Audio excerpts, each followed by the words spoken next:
Good evening, ladies and gentlemen. As usual, links underneath. With me tonight, Peter from the Netherlands and Blaze from Scotland. Thanks very much. Evening, guys. Got, I think Dave's had something he wants to just quick chat about. Aye, there was a few things that we were going on about, and there was a piece here that I was looking at with Peter, and on first glance it doesn't really seems quite innocuous really, and it might be a wee bit of a stretch, you know. Sometimes you put the 2 and 2 together and you get 5, but on the other hand, the BBC are masters of subliminal mind control, and it's wee pieces like this that just slip by you all the time. I'll just try and get this link up. Bear with me a second. Good evening, ladies and gentlemen. As usual, links underneath. With me tonight, Peter from the Netherlands and Dave from Scotland. Right, go, gents. Thanks very much.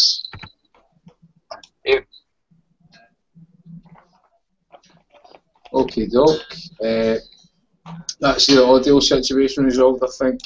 I'll get my screen share happening. Hopefully, hopefully you can see this. Shall in a second. I'll just switch you on.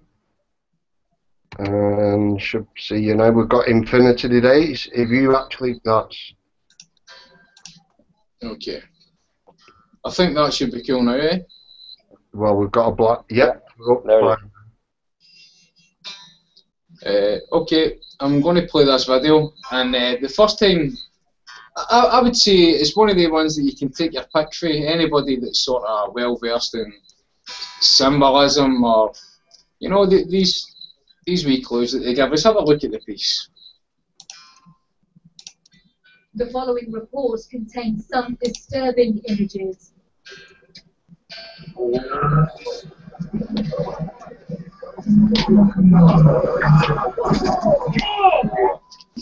The moment a red Ford Fiesta ploughed into spectators at the car meet just before 10 o'clock on Saturday night.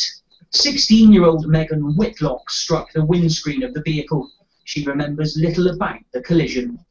Obviously watching all the cars and that, and then feeling really dizzy, like I've been hit, like by something, and then just open my eyes, and then like loads of people just crowding around me, and people like leaning over me with their flash and taking pictures and stuff. But that's kind of everything, and then obviously being in the ambulance. Megan suffered cuts and bruising, but knows it could have been so much worse.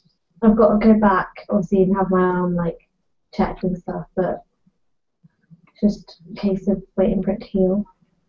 I think I'm pretty lucky, really. Car enthusiast Stuart Bell was also at Saturday's meet. Time and place for it, and you get egged on by people, so you're going to do it and try and do it harder, longer, and try and do it faster, and accidents going to happen. Similar events have been taking place at the Crown Hill Retail Park for a number of years. They're organised via social media. Saturday's event, we're told, took place without the knowledge or consent of B&Q or their landlord, who owns the site and car park. Police often attend the gatherings, watching from a distance. These events have gone on for a period of time, over several years, with no incident happening, and obviously we do have to police Plymouth as a city, not just a car park. And as a result of previous incidents, the threat and risk wasn't there. Clearly, as a result of this incident, we do need to review how we police these and work with the local landowners to see how we can ensure safety and mitigate the risk of these events that have clearly shown how dangerous they can be. Officers are now appealing for witnesses to the collision to come forward. A 19-year-old man arrested on suspicion of dangerous driving has been released on police bail. Scott Bingham, BBC Spotlight, Plymouth. Okay, that's the video. Here's the text that goes along with it. Right. A 16-year-old girl has been released from hospital following an incident at a car cruising event in which a vehicle ploughed into a crowd, injuring 17 people. A 19-year-old man has been arrested and released on police bail. The East Cornwall man was arrested on suspicion of dangerous driving after the crash at the B&Q car park in Tavistock Road in Plymouth on Saturday. The video lasts for 2 minutes and 33 seconds. If you bear with me a second, I'm going to come out of this screen share. 2 seconds. How do we do it? Is that me out of the screen share, Dino? Right, yeah. Right, cool. This is the main points I took for the video. Okay, you've got the 16, 17, 19, which is an acceleration theme, which seems to be in line with the video. Where did it take place? It took place on Tavistock Road. People just have a look at the Tavistock Institute. With her injury, which is over one eye, obviously needs no real explanation. The video lasts 2 minutes 33, which is 3:22 inverted. Used the term car meat. This thing's a car meat, like human meat in a car, machinery hitting car. I think it's used intentionally. The report, it's telling you, this report contains disturbing imagery, so it's telling you need to be disturbed by this imagery that we're showing you. But at the same time, they're actually showing you the BBC logos, which is the Saturnal Luciferian rings. I think the car, it's either it's hit her on purpose, or she's either an actress or she's been fed lines. Doesn't really matter. The wavy lines marks on the couch that she's sitting on, and the wooden carving in the background match the marks on the chest. Marks here for her injury, mark the couch, the wavy patterns on the couch and the wooden carving in the background. She's got a nice red and blue floral pattern in the dress in the centre with the wild curly hair to complete the matrix red dress programming and to sort of scatter your thinking about. Scarlet lady and damsel in distress, the male protector mind going into overdrive. Then it shows you a cut to her fingers, her cut fingers, and it's a curled up sticker of Packard Bell, which actually looks like Card Bell, K-A-R-D Bell. I seen it just instantly like Card Belt or Car Belt. Again, just like reinforcing that impact. When she's talking on the couch line folds perfectly with her eye, and then it cuts to a triangular wound on the floral scatter background again, and she's telling you it could have been so much worse. She knows it could have been so much worse. So yeah, that's a reinforcement of the fear. Tying in with the hand sign, she actually uses the hand sign, which is often used by David Icke. I'll show you that. When I share the screen.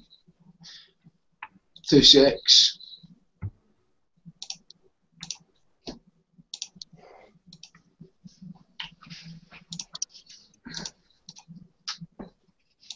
This one, hopefully you can see that. Everybody aware of it? Yeah. So she's given it that as well. I'll just need to turn my screen share off.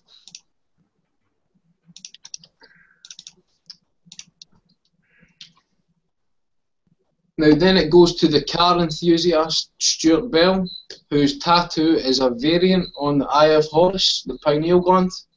And then you've also got the Keep Calm and Carry On the building sign behind him, which is basically telling you to trust the economic recovery. And the accidents will happen when society is left unsupervised, such as the results of anarchy. There's also the police statement saying that it's been going on for years. But if you read between, nothing's happened for years. This has been going on for years. The first time that's happened. You're also required to get corporate consent for your actions as well. That must be obtained. It's telling you here from the owner of the site, B&Q, it's their car park. It's a total non-story, hyped up. In fact, the whole thing to me now, when I look back on it, it looks staged. Why does the car stop right where the camera stops before it, where the action takes place? It's easy to dub a sound effect in. You can speed the video up and fake it to make it look worse. It's easy to make the cuts look like stage makeup. That's easy enough to do. And finally, well, 2 points, sorry. One before I forget. The policeman's actually, what's he called? Bendier, you know? And is she actually at home with a hospital band still on? Or is she in the is she using her laptop in hospital? You know what I mean? So you've got 2 minutes 23 there, and I don't know. Most people, that's an innocuous piece about a terrible event, and oh my God, we need more restrictions on this type of thing. Do you know what I mean? But my bullshit might have been in the overdrive, so I must be some sort of crazy conspiracy theorist. We all are, aren't we? See, if you look at this again, right? I mean, bear with me a second here.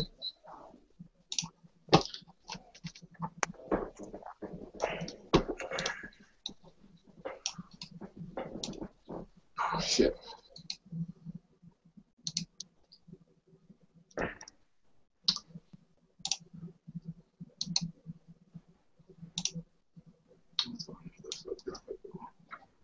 Sorry, this isn't the BBC. We've not got a budget, but we don't beast the children.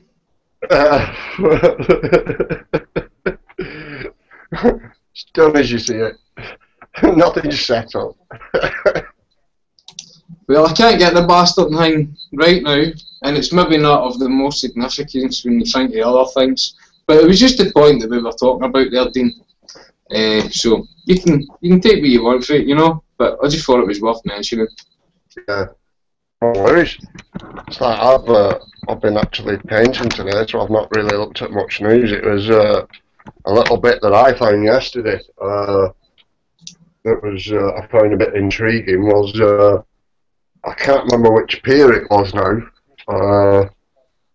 but we've just had a fire on a pier, haven't we, here in England, in UK, and Bondino. Sorry. Is it Eastbourne? Eastbourne, that was it. But a fire chief come on chatting. I was listening to classical music in bed, and news come on. And a fire chief come on, and he couldn't stress how much that the drones had helped him.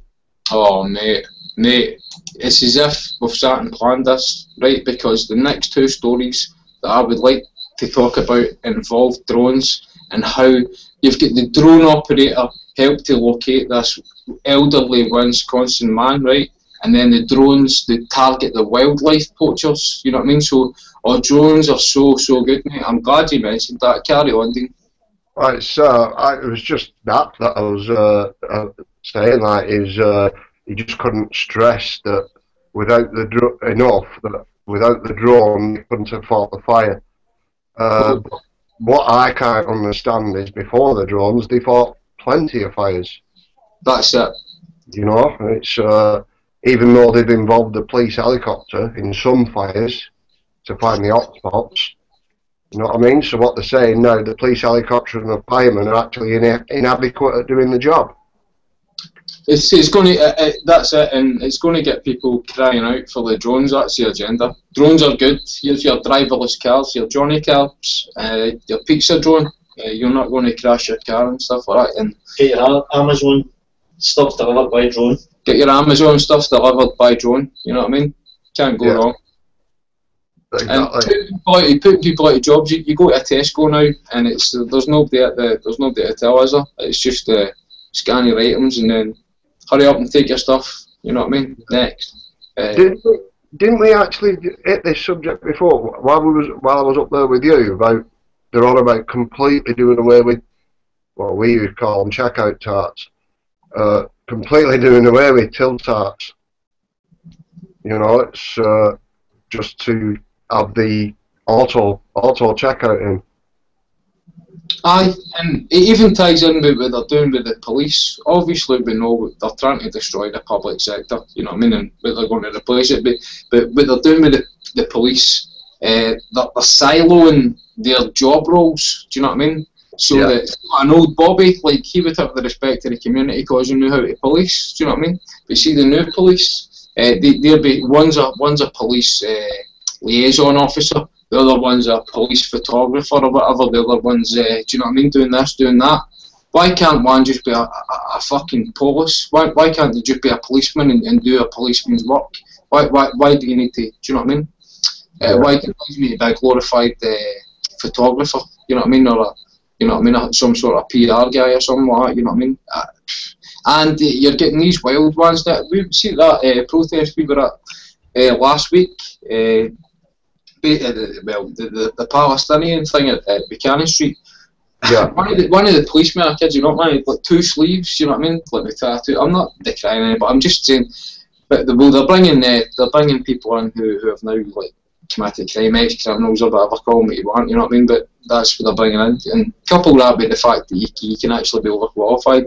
There's, you know what I mean, go down and look at. There's tales that you need to have under 100 in your IQ to be qualified for the Met Police and things like that, you know what I mean. Yeah.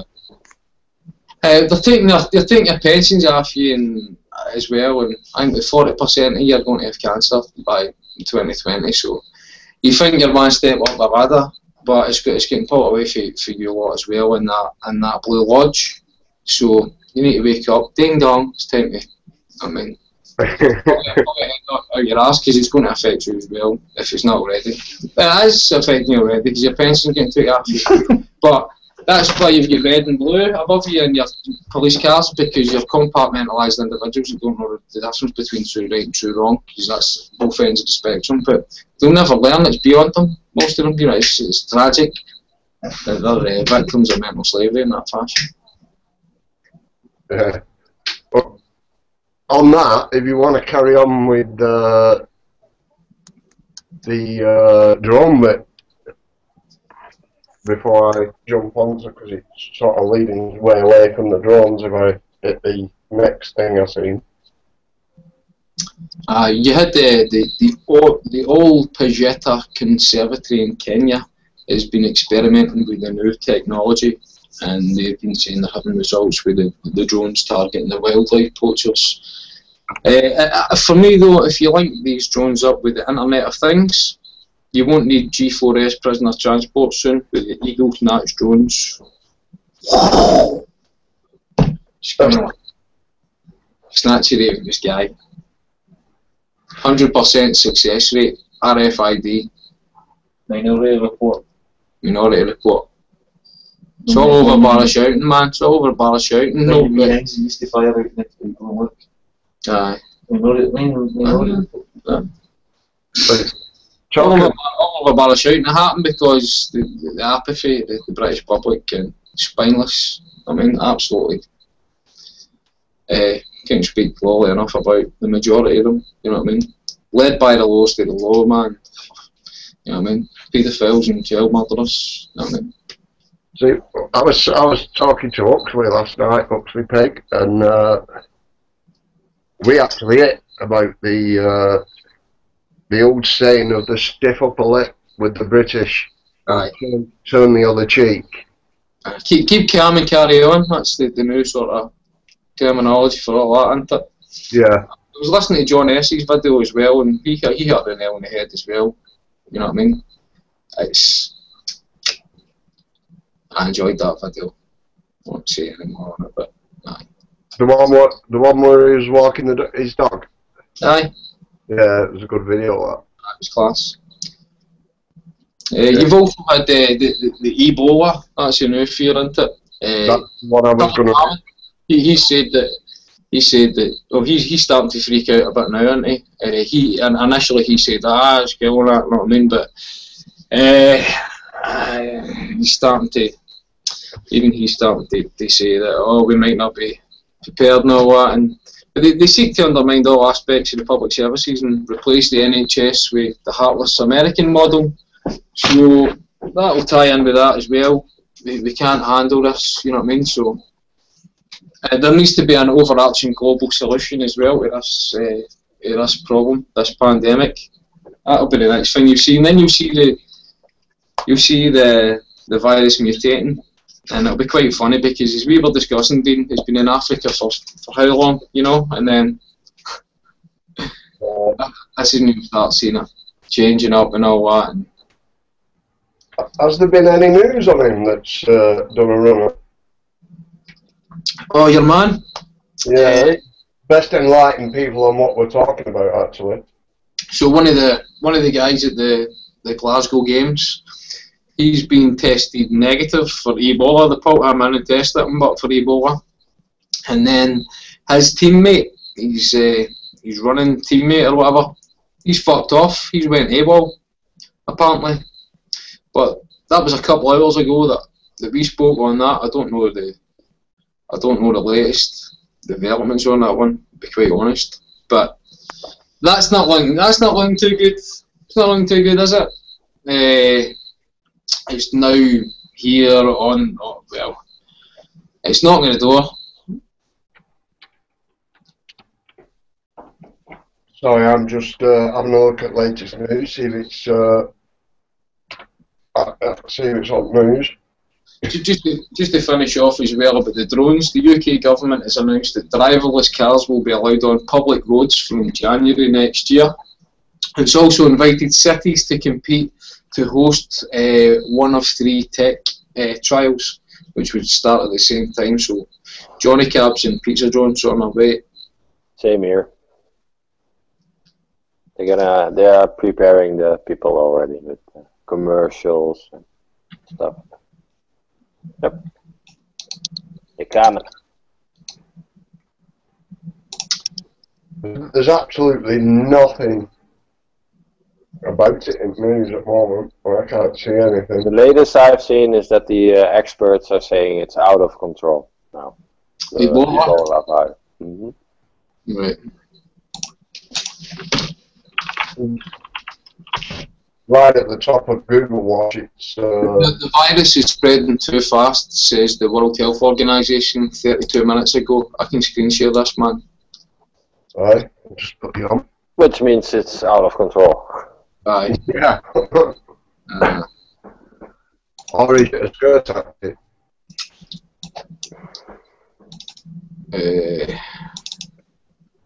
I've just got one. Yeah, it's a bit of a zombie apocalypse, huh? Exact words what Dave said to me today on Skype. Mm-hmm. Check, World War Z. can you see that one?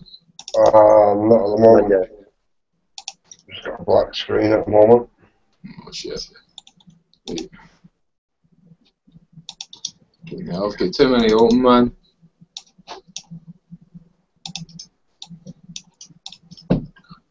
Not too bad now with me having the hangout on my laptop. I've got my PC to search through for stuff, so Something is coming through now. yeah. Oh, Sorry, man. I'm on it at 2 secs. Right, so screen share. Ebola. Ebola, it's coming for you. The virus is spreading too fast, says who? Says who? Says the World Health Organization, that's who. They say that when well managed, an Ebola outbreak can be stopped. But is it being well managed? The Ebola outbreak in West Africa is spreading faster than efforts to control it, they said. Margaret Chan has said. Go and look her up if you want. Bet she's... Yeah, they're gonna put the whole country on quarantine for 90 days. Minimum. Nobody in a row. Mm-hmm. I might stick a video on about it, explained in 60 seconds. I'm no stripes yet, so I'm alright. This is educational. Yes, all broadcasts are for educational purposes and information only. We are not making any profit whatsoever out of this video. Thank you. What did you say? No, you're not making any profit out of this video. In fact,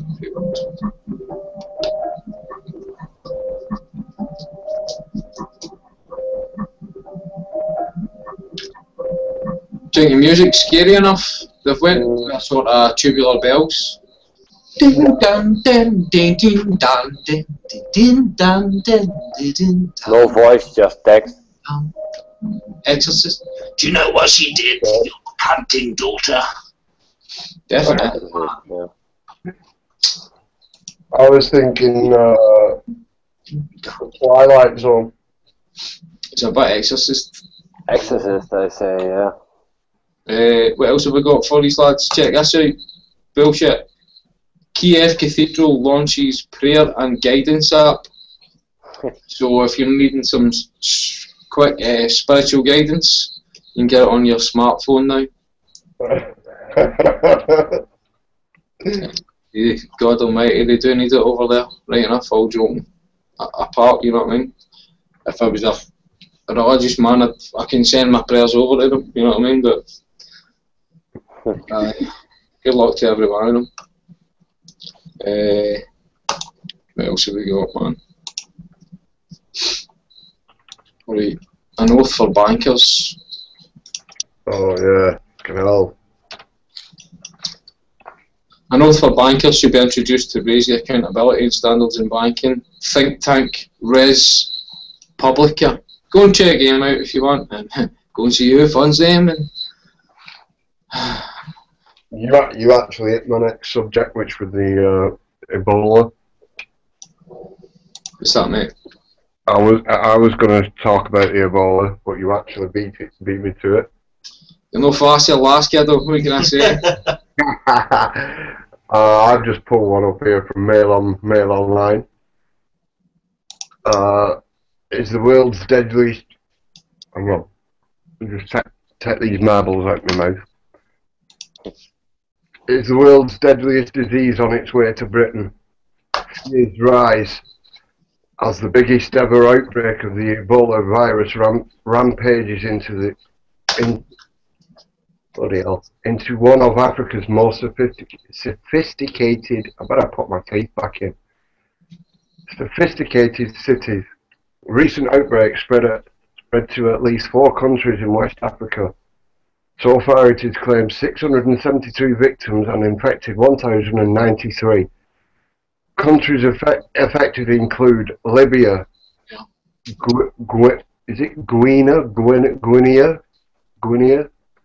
Guinea. Sierra Leone, Guyana. Sierra Leone, and Nigeria. The deadly virus has only a 10% survival rate.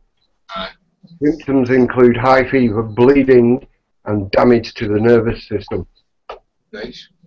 There was nothing unusual looking about the passenger arriving at Heathrow from Lagos. Yeah. He was carrying one of the most deadly diseases known to mankind, but it wasn't noticed by overstretched Nigerian airport officials before departure. Fucking So by attendants on the flight, despite their special training, previous passengers. This is the don't work here. Because Ebola. Yes. You're on fucking. Okay. Because. Days, do you want me to mute yourself up, buddy? Please. Sorry, can you hear me, mate? Yeah, we could hear you were sort of over speaking while I was reading out. No worries. I've lost my place now. Because Ebola is a disease that has an incubation period of between 2 and 21 days. It's more taken lightly than the final line of defence. Immigration staff at Heathrow failed to notice anything untoward about them either. It wasn't as if he was so unsteady or unwell that he couldn't answer basic questions, and so he was waved through. So Heathrow has allowed the passenger through.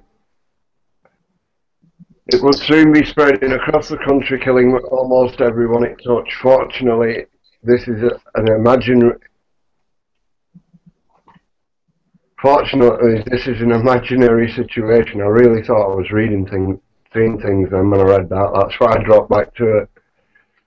But an Ebola epidemic is a nightmare scenario which inspires Hollywood disaster movie writers and keeps public health officials aware at night, awake at night.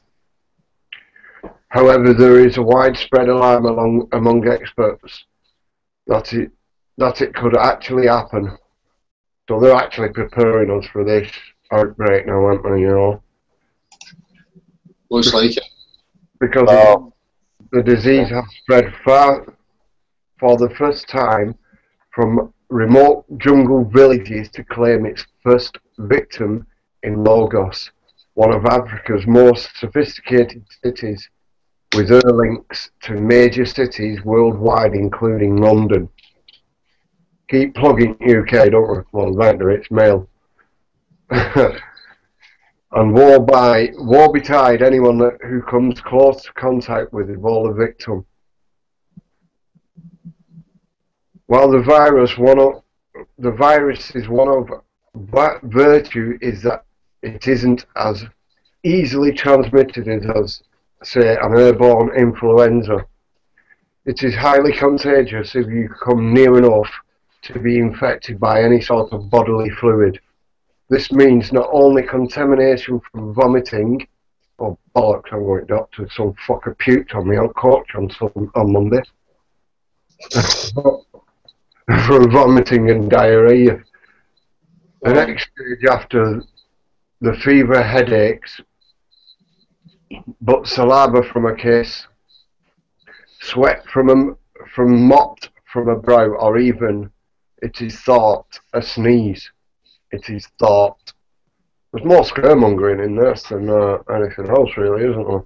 No facts to be presented, really, is there?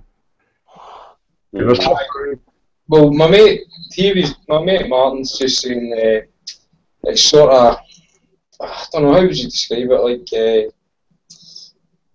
they keep the people here frightened with a psyop, like a sort of trauma-based mind control, because there's a lot of chess moves, big geopolitical chess moves going on right now.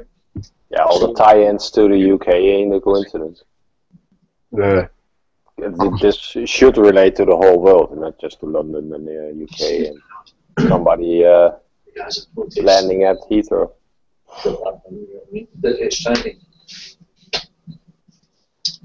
But it's fear porn for me.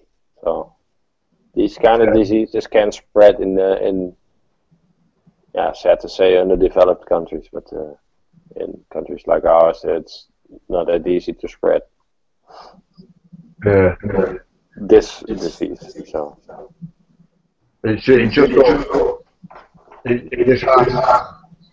this article goes on to say the final stages of the disease are hideously unpleasant as the virus punches holes in the venous. In the veins, sorry. In the venous. In the veins. Often causes massive internal hemorrhaging and bleeding from the eyes, ears, mouth and other orifices. Death is generally caused by multiple organ failure. Just as well, then, some strange comments in this article. Just as well then that no one ever gets Ebola beyond a handful of unlucky souls in the remote rural villages of equatorial west of Central Africa, where locals ignore warnings and still eat the fruit bats and monkeys that are the chief carriers of the disease. At least that's what public health experts have been saying for years. Underneath you've got a couple of pictures. You've got a British couple that's infected, Nancy Rightball, pictured with her husband David, also became infected while working in Libya. You've got devoted Kent Brantley, pictured with his wife Amber and their 2 children, controlled Ebola while contracted Ebola while working with patients in Libya. he and his family chose to stay in the country even after Ebola began to spread. It's quite a big one, this. If you want to go and look at it, it's actually on the Mail Online, this one, Health, under Health. It's scarier than AIDS. Yeah. Actually. Have you noticed again there, it's, they're blaming the Africans, they're blaming the monkeys. You know what I mean? Yeah. This is AIDS 2.0. It's 9/11. But the scary thing is now that the Americans are hurrying in some antivirus stuff now to test on the people there. So untested stuff. Yeah. But now anything is possible now. Now it can mutate. They can cure it, but they can make it worse. I don't know. It's gonna be funny. At the same time, better than a zombie movie. Well, you notice they did actually get in the article about Hollywood movies. And that's sarcastically, yeah, people. I'm not. You know, it's for all those that are completely confused between reality and TV. They'll just shove the Hollywood sentence in just to click that little switch in the little box heads. I think so, yeah. But it's they've mentioned Hollywood, so it must be real. The Hollywood, the magician's wand. Yeah, just wait till George Clooney shows up and Yeah. or Angelina Jolie. Or... Check that out on my screen share, buddy. That's for George and Angelina. They should end up here next. As Facebook expands the Africa push, so it's pushing into Africa and Asia, bringing them the delights of the digital world. It's making it out as a philanthropic, beneficent good deed, by Zuckerberg, But in Uganda, the word Facebook and internet are already interchangeable, so it's like marketing and loss leading. There's nothing like humanitarian or altruistic about that, really. You know what I mean? Hell no. Just to point that out. It's just to show those poor African people all the lovely stuff that we've got. And make them want it. So. There's an organisation called Internet.org, and Facebook has put itself at the forefront of that mission in Uganda as it goes about connecting millions. So, just beneficent philanthropy or good future customer service. It's expedient when there's a huge market to monopolise. Yeah, and there are hardly any laws or regulations over there, so you can do this kind of stuff. You couldn't do it in Europe. I don't know if you're more aware than myself about the Tor network. I've seen that's come under a wee bit of... Developers of software used to access Tor have disclosed that an attack on the network may have unmasked users for 5 months. Tor network said that it believed the assault was designed to de-anonymise the net address of people operating or visiting hidden sites.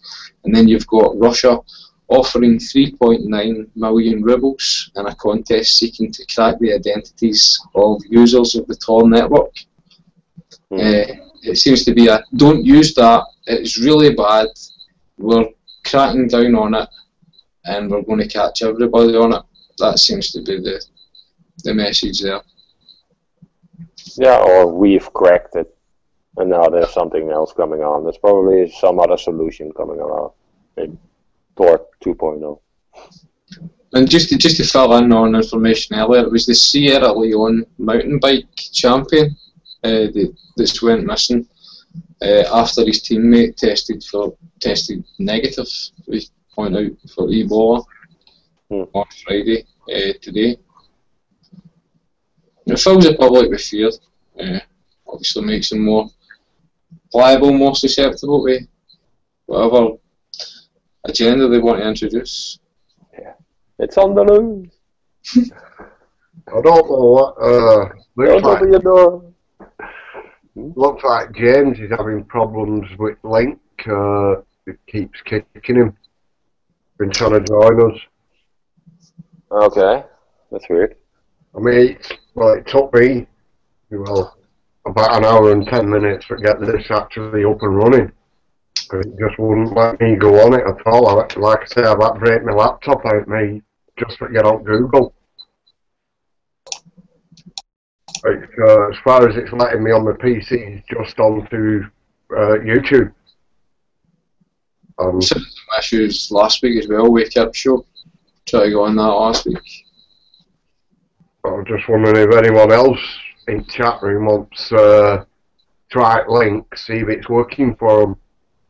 And you got Del Boys in, Blazing Stars, James, Jean's Pretty Pups, Tommy B, Liza Jean, Huxley. Sorry if I don't shout you all out, but cheers for joining, everyone. Yep. If you wonder where Kip is, I think he's just having a break for the time being. He's just gonna do the odd ones now and then for the time being until he gets other things sorted out and that. And also spending a lot more time with his girlfriend as well, getting his priorities right. So definitely. The man's entitled to a break now, then. Puts in a lot of time. Does a lot of good work. So appreciated. yeah, he does. We've finally got through to him. You can't keep burning candle at both ends. Nah, man. Like it, links there. If anybody wants to try it, see if they can actually get in. What's going on with Google lately? Just taking the piss out of everyone, put it bluntly. Well, we had a good weekend there, did we not, Dean? I enjoyed every minute, mate. And I actually can't wait for you to get down here now. I'm just hoping this weather's going to break, mate, because I said to Peter earlier, I was watching Norwood End Street earlier. He gave me a wave on his boat as he passed me. I think it'll be an adventure either way, but whatever the weather throws up. Really looking forward to it. If everybody can get there, man, it's going to be really cool, man. Yeah. Well, I'm hoping if Hutch can jump on with show. I did actually send him a message earlier saying, and sent him the link as well. But I know who you're talking about, Dean. I get mixed up earlier on. I've spoke to your man before. He's sound. Yeah. Well, he's hoping. Well, he just wanted dates really when it was. But he said he'd like to join us. He said it'd be good for me to meet everyone. What we'll do is me, you, Peter, and Hux. We'll chat about that after we do this hang, and we'll get all the logistics and all that sorted out. Yeah, no problem. That's fine. That's excellent, man. Anyway, Peter, anything that's caught your eye over on your side of the stream? Well, it's still the MH17 over here. Yeah. And Gaza.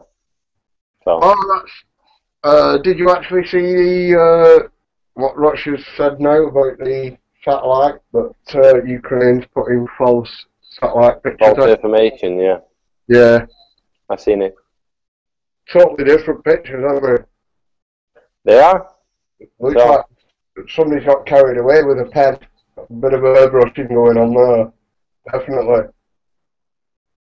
On one yeah, of the... I don't know. I'm just looking at media pictures, so I'd like to see somebody handling the originals or some official with some pictures in their hands instead of just an RT report, because that's not proof.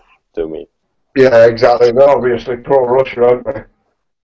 So, For sure, but it doesn't mean that it's fake or bullshit. But you know, yeah. there has to be a little bit more to it than just RT. So we'll see. The investigators just hit there today for the first time now. They had a small investigation of 4 hours, I believe. Still finding body parts all over. Yeah. So they're still collecting body parts. That's what I was going to ask. Has anything ever been said about the black boxing? There has been some unofficial reporting about the black boxes, but nothing official yet. So they are withholding because there's some funny data going on where the plane is diverted. Exactly, that's another point, isn't it? It was actually diverted, wasn't it? Yeah, and it had to fly lower, I believe. Yeah. 32,000 feet, I believe. That's fishy alone, isn't it? Why change its flight path? Yeah, and I don't know. Yeah, well, I don't know. Because they're actually, if you know about aviation, flight paths actually put in. If they're covering it up, then we will never know. You know, we'll never know the official story. Well, the black boxes should have been opened there and then. You know what I mean? They're in London now, so. Where are they now? In London. Oh yeah. I actually thought you said they're in Rome now. No. That wouldn't surprise me, being in Vatican. Yeah. The long arm of God. That would be funny. Yeah. Yeah. So no, there's not much news actually coming out of there, other than that the Ukrainians are still fighting. They're just outright in a war with the rebels there, trying to kick them off out of their little patch of land. Yeah. And out of Donetsk and the cities around it. So that's what's happening. It's a war, and the Ukrainians are lying a lot and saying a lot. Yeah, we don't shoot, but they keep on fighting. So makes you laugh, doesn't it? I'm just going to send that. Well, the Dutch are getting annoyed with it. They are not very happy with it, the way it's going there. So, it all seems there's something being covered up, definitely, isn't there? Yeah, a big false flag operation, obviously. Yeah, just the how and the who did it. That's still unclear. But that it was a false flag operation, that's pretty clear. The thing went down dead center in that little territory. Yeah. So. Do you reckon that? I know we're going to speculate a little here, but do you think that jet had anything to do with it? Sorry, I'm getting feedback. The jet. Do you think that had anything to do with it? Yeah, possibly. That's one of the first reports that came out, and also eyewitness reports. Yeah. Women on the ground, not ordinary women. Civilians. Yeah, saying they saw a fucking jet next to it. So that's pretty telling, yeah. Yeah. There's only one thing with that I'm struggling with. If you think about it, 32,000 feet, combo jet. Yeah, no problem, see it. Well, because the people are saying that a jet doesn't operate at that altitude. Yeah, they don't. They don't. Nah, they can, but it's its max operating. Yeah, you're full blast with your engine. Yeah, so 32 is about 100 below his max. So that's why they probably took it down a bit.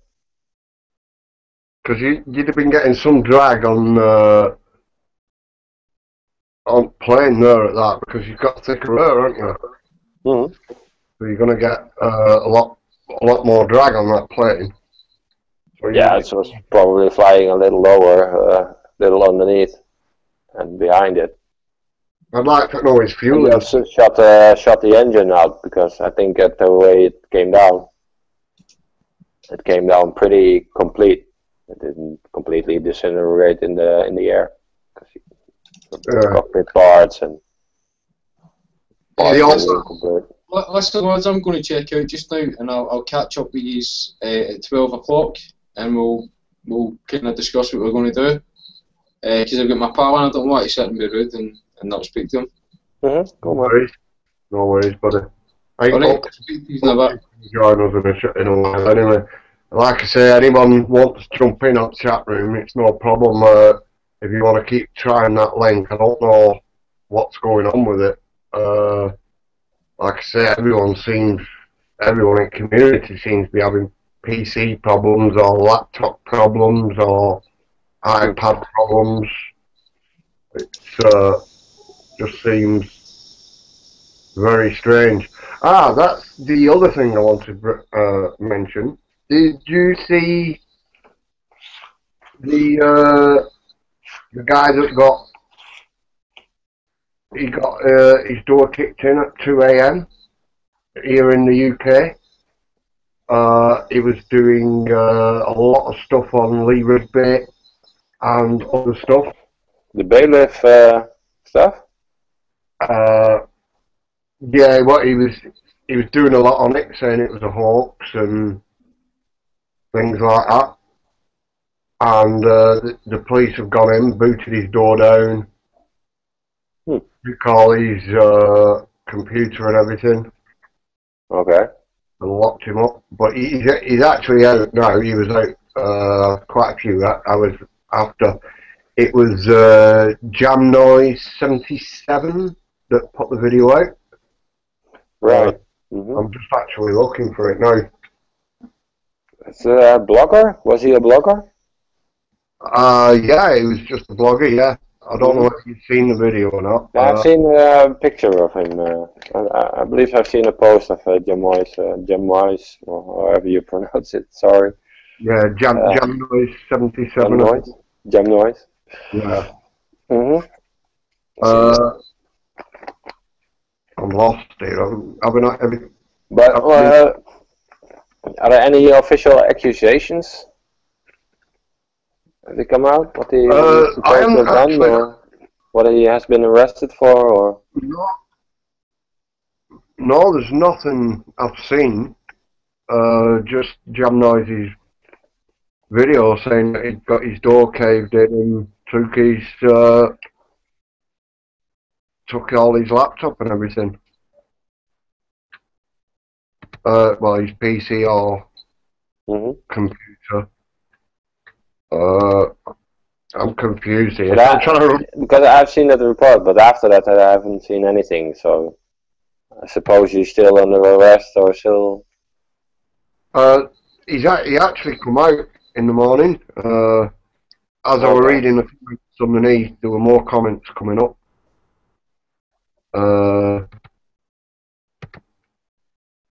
I'm just struggling to get links up on it. I'm not used to my laptop because I don't use it.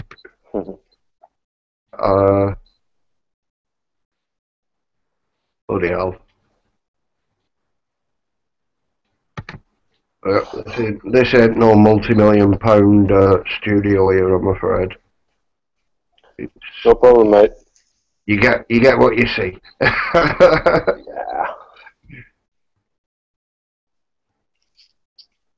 I'll get there in a minute. I'm on a mobile, so. Oh, Jam Noise 72. Sorry, it's called, not 77. I'm finding the video. I don't know how it's gonna cope this laptop by screen sharing. We can give it a whirl. Just making a quick video. I don't know if you guys have heard, but Chris Bibby has been arrested in his home last night. They raided his home 2 AM in the morning. Come on, stop. Thank you. I keep forgetting I'm live, man. I'm talking to bloody computer here. I can hear it. I'm just about to put it on now. Screen share it.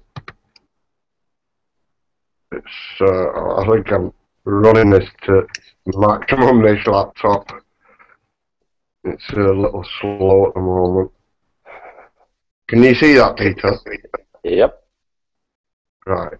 I'll just put it back to the beginning and I'll press play. In this quick video, I don't know if you guys have heard, but Chris Bivvy has Switch been back arrested. again. Raided his home 2 AM in the morning and arrested this blogger. Say again, mate. It switched back again. Screen It share is switched off. back? That's strange. It's not playing very well, this Google today. I can hear the audio. I don't know what happened then. Let's play the audio. Oh, there you go.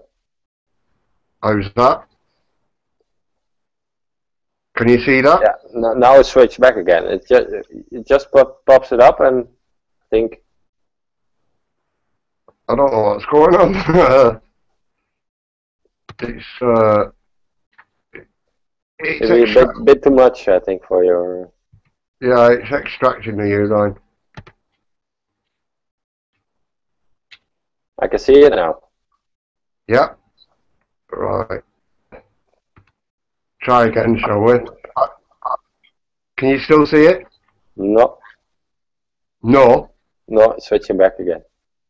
Oh my lord. The screen goes black now. It's really... There you are. Now I can see you again. It's extracting the U-line. How's that? It's back. Yeah, you can see it. Right. Hit play. Quick. He's been giving information and researching things such as the Rigby murder. Had really good information there and showed that this was actually a false flag, and I'm sorry, it was. Now, the police have gone to this guy's house who has done a lot of excellent work, okay? And he's done a lot of research. They've gone back to his house, taken his computer, and claiming that you have to read the piece, and it's really, really sad about this. And to the British police, it's not taking your time to go and find someone who's just writing about life and reality and research that they've done. You've gone and raided this guy's home, taken his whatever else you're doing here. I want to tell the police of this country you are actually absolutely disgusting. You disgust me. You are letting us down. You're forgetting your oath, and you are letting the people down, because at the end of the day, we all know right now that there are a lot of paedophiles in Westminster, okay, that are in connection to Cameron and the government of today. They were in connection with Tony Blair and every other Prime Minister that's been before that. Who is going to go to Westminster? Which one of the police are going to have the balls to go to Westminster and do some arrests there? Make some proper arrests that are going to make a difference. And to Chris Bivvy, I don't know what I'm disgusted by this. It's really, really, really pissed me off. And we all need to be getting together and making videos about this guy. I don't know if they've taken his site down. I haven't, but I'm really, really upset right now at the lies and the corruption in this country. Absolutely disgusting. This is the guy here, did a lot of good work. They're calling him twisted and saying all this crap about him. I don't even know if I should read some to you, because I'll leave the link to the story. You can go ahead and read yourself. I'm sure many of you know Chris Bivvy, and you went to his site and you saw the work he did. Yeah, guy's been arrested. So a blogger gets arrested by the British police for talking about false flags that he has been looking into and researching, and had a lot of evidence to actually prove that this was a false flag. Yeah. So blogger gets arrested 2 AM in his own by the British police. Whilst the police allow Westminster to be full of experts and paedophiles hiding and corruption, hiding files, what you've got going on there. And then they've got people coming and arresting people like me, people like us, who are just talking about the corruption in the government. Does anybody see something wrong there? Yeah, can you see that it's not right? Why should the police be going to arrest bloggers? If we're just talking and we're full of crap like everyone says we are, why is the guy getting arrested? Yeah? Who should really be getting arrested and questioned? It's absolutely disgusting. I am appalled at the I'm appalled. Is that a start of things to come, or you know? It's But he was out now? yeah. From the comments I read below the video, they were saying that he was out this morning sometime. But it just shows you now, doesn't it? Are they going to start doing this on a regular basis now? What charges brought to him? You know what I mean? What they're going to say, it's home national security. You know what I mean? If it goes to court, then it could be an interesting case to follow. Definitely, that's for sure. It's an outright attack on the freedom of speech. So, I mean, what's his neighbours going to think? It's not about what he's saying, if you believe it or not. That's not the point. It's about freedom of speech. So, yeah. Ultimately, and people should be outraged just because of that. It's not only that, it's what his neighbours going to think, you know, and yeah, and it's also scaring the hoaxers, or the so-called people that claim stuff is a hoax. Yeah. Out there to maybe shut up a little bit because they don't like their fairy tales to come out. You that's it, isn't it? See what? Yeah, well, this people propaganda against them is working, you know. It's just the charge. I'd like to know what charge they've brought me, but it's not being mentioned. Is it going to be? Are they going to tar him with the paedophilia brush? You know. Who knows what they find on this computer? You know what I mean? It's like they've been known to actually send it to your PC anyway, haven't they? Mm. You know what I mean? So you never know what they're going to be doing. I've just noticed Stevie B's joined us. Evening, Stevie. All right, mate. Evening, guys. Yeah, I'm good. I got in no problems, so I don't know what's up with everybody else's. I'm using. I always use Chrome because I just find it easier, but so I don't know whether it's something else. But I've been having a lot of problems on the actual chat on YouTube.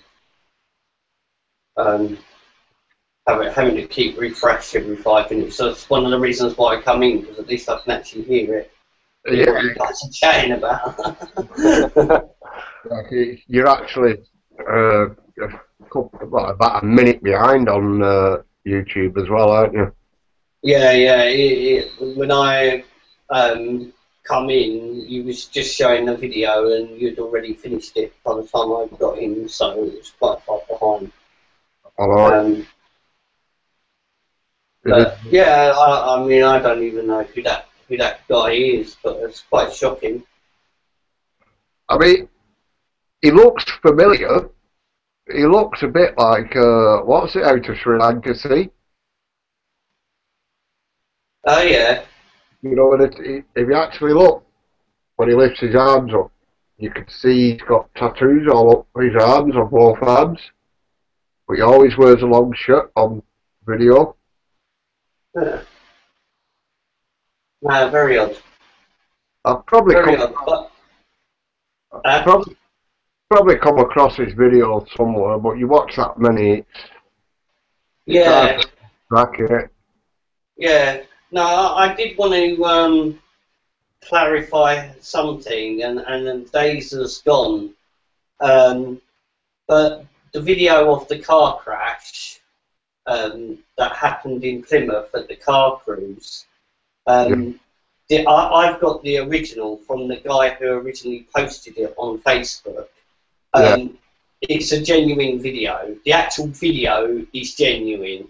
It did happen because I used to be into the car scene quite a lot, and that video is genuine. But BBC, whether that girl is genuine, I have no idea.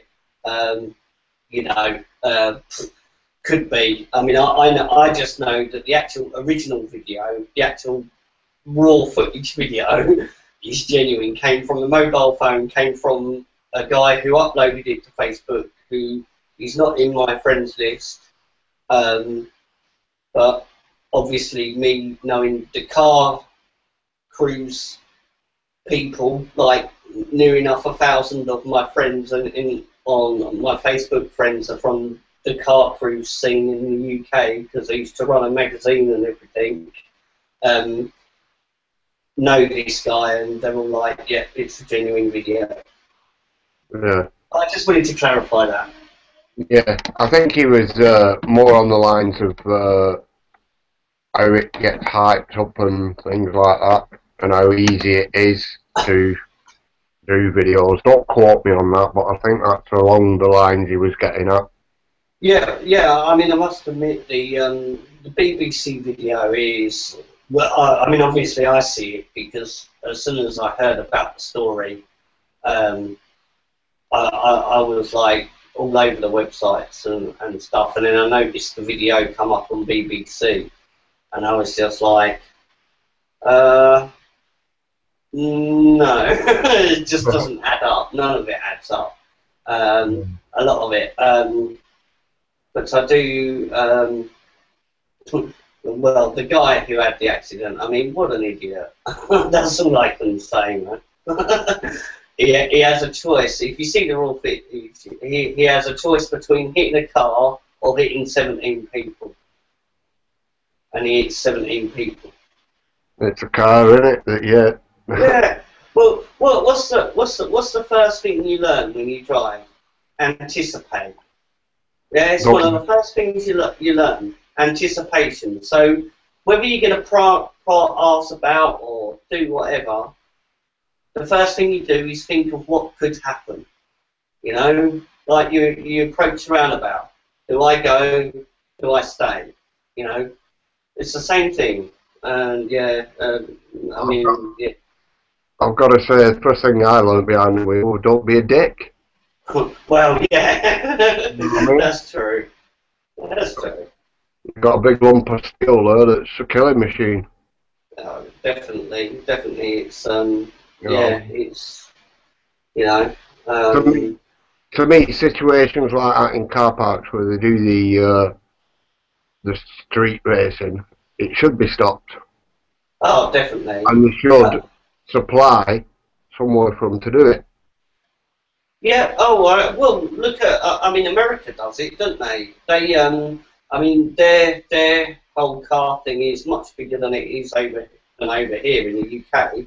Yeah. And you get literally like when you get like a group of people, like that's like big enough, and they're meeting out in car parks. They turn around and say, "No, let's take you all down a drag strip, once a month, and we'll go race our cars down the drag strip." And even the police get involved in it, and I agree there, Dean. It's, I mean, I was in it for 3-4 years, I used to do photography and all kinds, run up, like I say, well, I was just about to start up a magazine, and then, yeah, something happened, which made me just think I ain't going to bother anymore. And it's a shame, like, that I walked away from it. But I had to. I wasn't going to sit there and have people not be nasty about me, but be nasty to other people from a made-up email account. You know what I mean? It caused me a month's worth of aggro.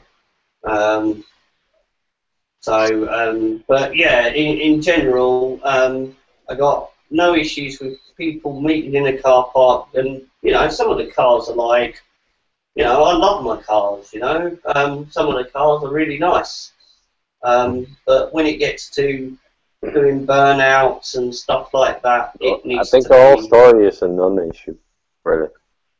I think part of the excitement is for an audience to stand close to those cars and press close to the roads and to have them as close as possible and as fast as possible race by you. You know, that's part of it.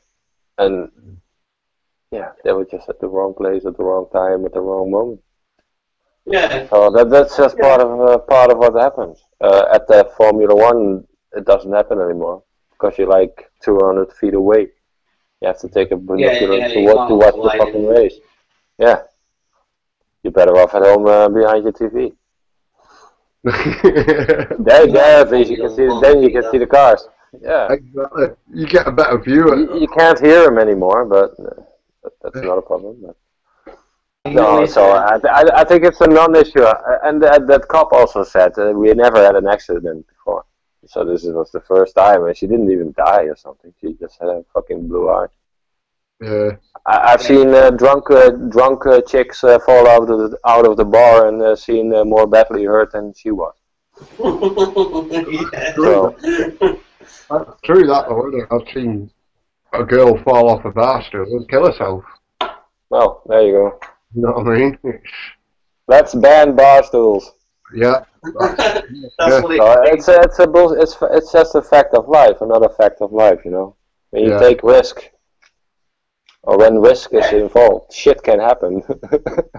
So, and that's part of why you do a bungee jump, or why you jump out of a plane with a parachute, or it's the adrenaline, it's excitement. That's where. Yeah, and with the government and the nanny state pushing us, or that free spirit, so to speak, back and back and back is very detrimental, I think, for society, because it's just you cannot get your anger out. Yeah, that's it, isn't it? You cannot get your kick, you know. You need your little kick. Yeah. Can you just excuse me for 2 seconds? I need to go to the boys' room. Yeah, not a problem.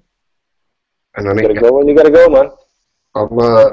I'm sure Steve must have come across something in news or he has something he wants to bring to attention. Why? Well, funny you say that, Dean. I haven't. I've been, oh God, the last few days, I was working on a project and I deleted it and I tried again and I deleted it and I tried again and I deleted it and I tried again, and my little project that I was going to do just is not happening, and so that's gutted me out. And then all of today I have been working on another project which is going to take me a few days to do, but I know that it's one that my little laptop can cope with. But that should be out in a few days. Cool. But yeah, I haven't really been paying much attention to what's been going on. I mean, obviously the Ebola things are a bit scary, but I don't know. Is it? People have said, Is it scary? Well, yeah. From where you are sitting right now, I mean.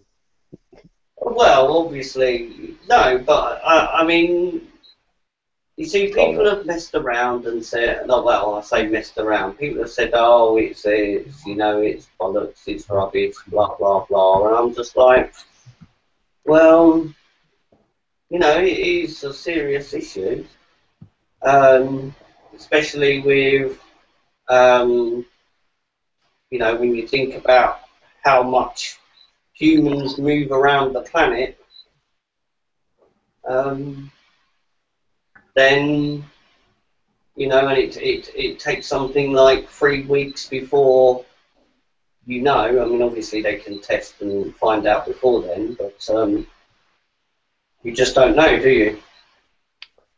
But then again, Go on. I only caught bits and bats of that, Steve. Sorry, I was. Oh no, I just jumped on the Ebola thing, and I said that it's scary. But like, you know, it's a bit. I think we'd be wise to be a bit wary of it. You know. Yeah, I think a lot of it. I'm just wondering what new security tactics they're about to bring in airports. You know, it always seems to be. Well. Always seems to be something like this to cover up a new security thing that some big CEO's decided he wants to sell. You know what I mean? I mean, there is that aspect.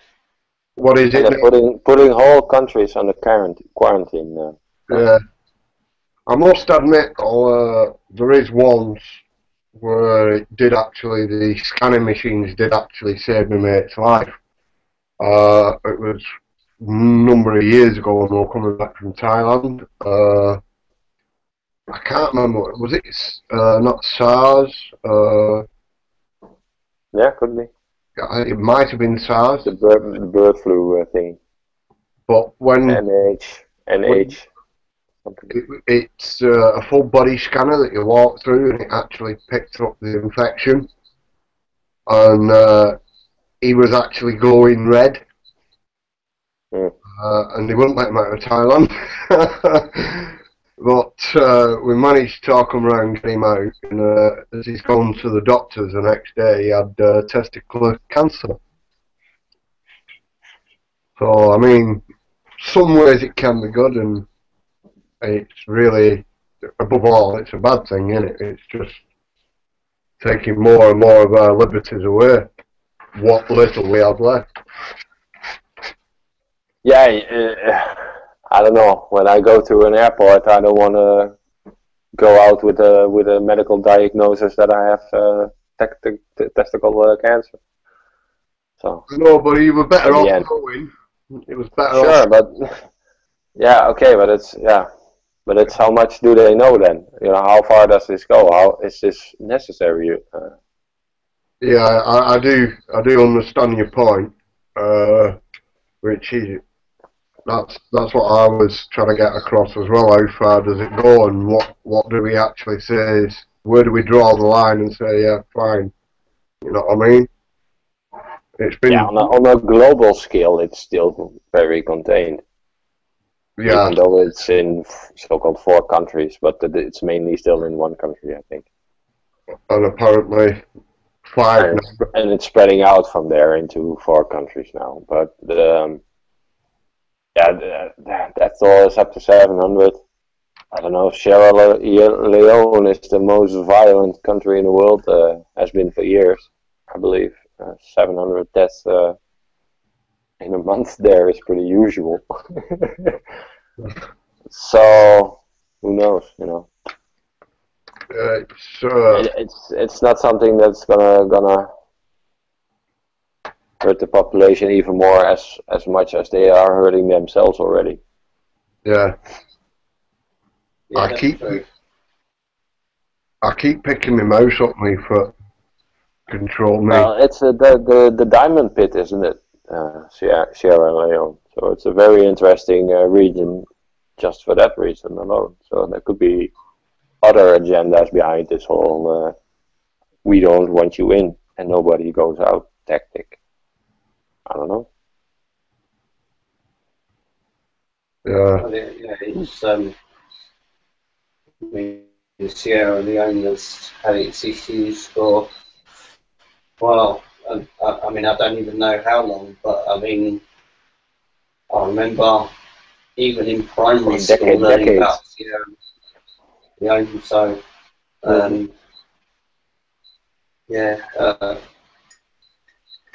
it's much talked about. It's the #1 blood diamond region. So the term blood diamond comes from Sierra Leone.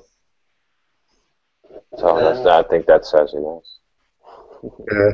Where was the original? I don't know. Where did AIDS originate? Other side of Africa. Was it the opposite side? I was just wondering whether it was the No, I same believe region. somewhere in the nether region, I believe. Or in the Right. Congo, was it? I'm not sure at all, me. No, it could be Congo because Belgian scientists were involved. Right. Yeah, because the AIDS thing is kind of like that Ebola thingy that's going on right now. The Americans also have it as a weapon. Ebola. Yeah. So it's very interesting now that the Americans are gonna shut it down and then gonna freely test new medicine on the people. yeah. Because then it could mutate into something that we really don't want, and that's something that is contagious and spreads through the air, or more easy than just bodily fluids. Right, so most of these are germ warfare, aren't they? You know what I mean? It's most of them are man-made. I mean, they've been doing that. How many thousands of years have they been eating monkeys and fruit bats and all that? You know what I mean? Right. People don't actually stand back and actually look at that aspect of it, that all of a sudden these viruses pop up, but that culture's been doing it for thousands of years. You know, there's been no other. We did have people that sailed about the world beforehand, and you never hear about these back in the years when, just for example, the most testing is done for human medicine is on apes or on primates, and there are laws that came in here in the 80s and the 70s and the 90s and whatever that prohibited that testing and all that shit. So that moved over to Africa. That went on in the Congo. That went on extremely much in all over Africa. But because there's no rules or regulation on that shit, so they just they tested all sorts of disease on them, and obviously including Ebola and probably the AIDS virus. But what is the AIDS virus? You know, there's a lot of doubt if it's even a virus. If it even exists, if it's not just the side effects of the medication you're getting. So it could be actually something a lot less nefarious. I was reading about AIDS the other day. I just actually pulled the wiki page, and it's they say it was a virus. This is Wikipedia. Obviously, I don't trust everything that's written on Wikipedia. You've got to be wary of Wikipedia. While it is good for a lot of information, you do have to be wary. I think, because there will be. Sure. What was the story I read yesterday, actually? But coming back about Wikipedia, somebody, US Congress is not allowed to update Wikipedia or something,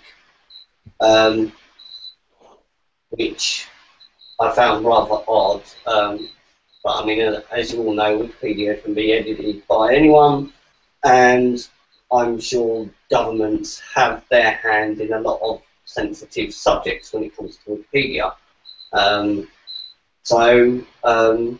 AIDS, it just came out of thin air, which is really odd.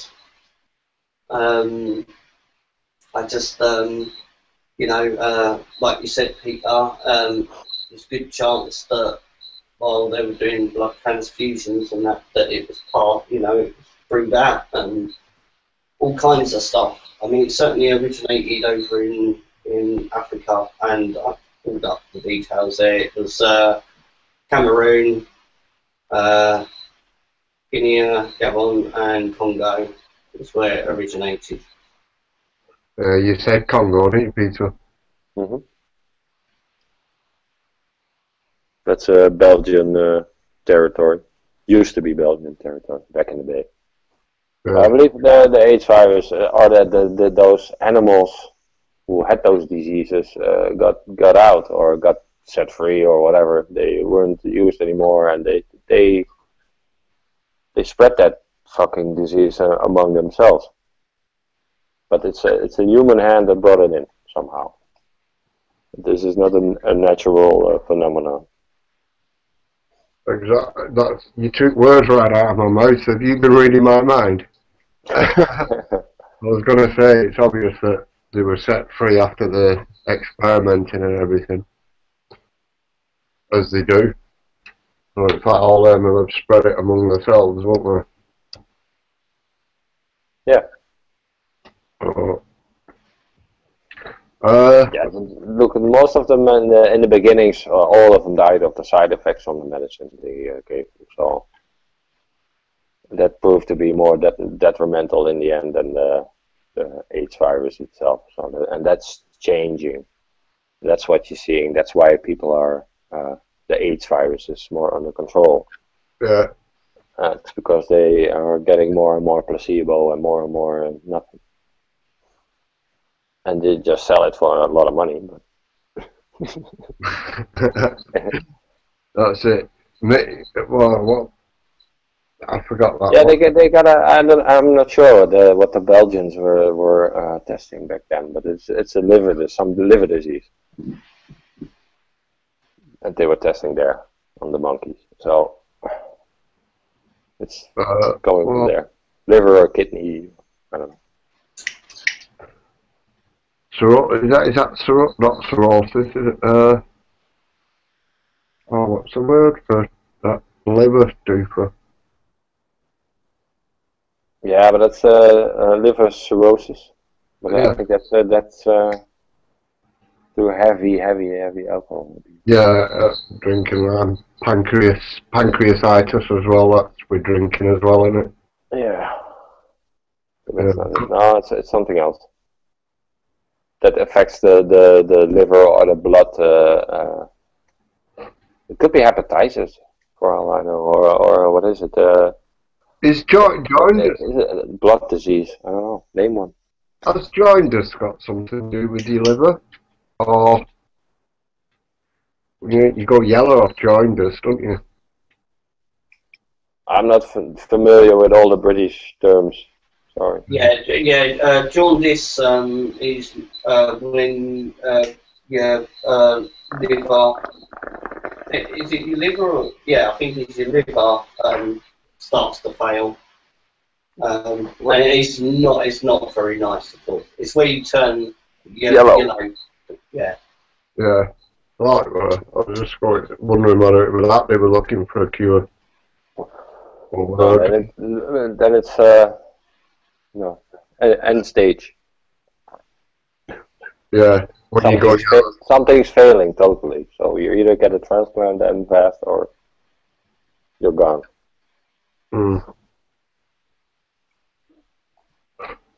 Well, had one in the family. Okay.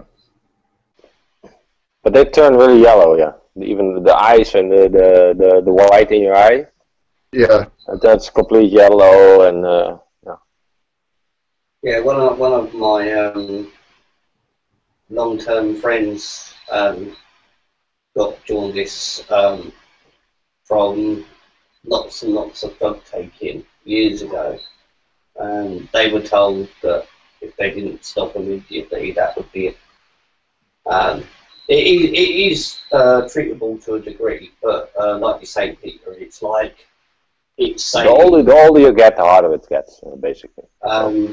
You know, when you start turning yellow, that's like saying it's about to give up.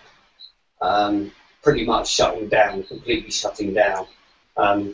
If not has shut down, you know, especially if it's alcohol related anyway. I've got a friend that he's just had half of his head off. He's drinking. That's what stops me from doing a lot of things. You know what I mean? If you see somebody that's killed herself or somewhere, yeah, they can. What they can do is hook you up to a machine and clean your blood.